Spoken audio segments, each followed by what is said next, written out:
Hi, my name is Chloe, and the first article that I chose to talk about was the Black Panther Party message to America, and that was in the July 3rd, 1970 issue. And that article was discussing how America is a white supremacist imperialist nation, and it gets into how white Americans oppress and exploit minorities, especially Black Americans in this article. And it gets into how capitalism is a big tool in doing that. And within this subsection, the USA Monster, there was a really good quote. And it said, "The inhumane capitalistic system, which defines the core of reality of the USA, is the root of the evil that has polluted the very fabric of the existence within the USA." And I think going right ahead and calling capitalism the root of evil was powerful. And I think it goes into, disrupting the mythology that capitalism is good for society and it creates opportunity, which I think that's the big story that people are always fed about capitalism, is that it's creating opportunity. It encourages people to work. It encourages people to create and innovate and do things for society. But that's not really true, and it's not really true at all, because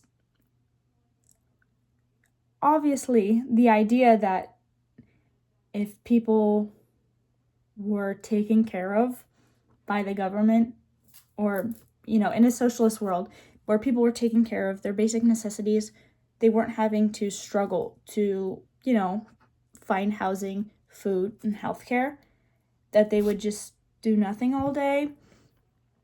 But I think that's quite the opposite, really, because capitalism distracts people from being able to pursue those sorts of things, because they're wage slaves to an entity that's constantly exploiting them.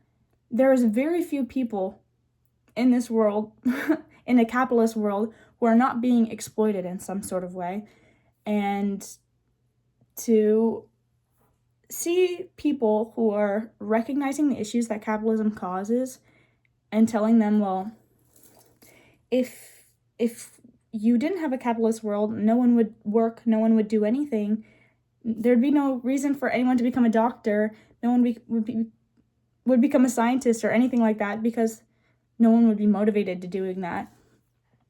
And that just kind of, I think, exposes the truth of what a lot of these big capitalists really think, and that is that people are only motivated by money. But that's not really true. The people who are motivated, most people who are motivated for money, it comes out of an absolute need to have it, or else you'll die, essentially, because people's healthcare is not taken care of. No one's paying for your food. No one's paying for your housing. So if you don't have a job, you're going hungry, you're getting sick, and you're dying. But capitalism itself makes people selfish. It distracts people from community initiatives,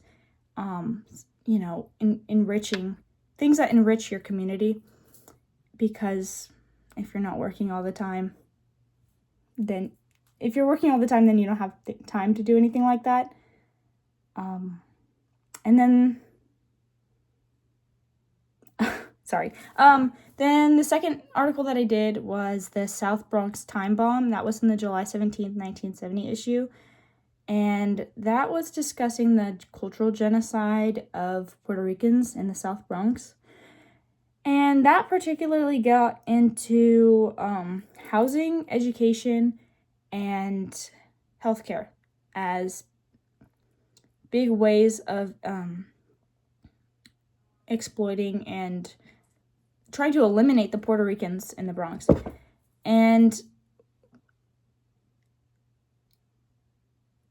there's a big issue within, education being used to suppress certain communities, certain schools that have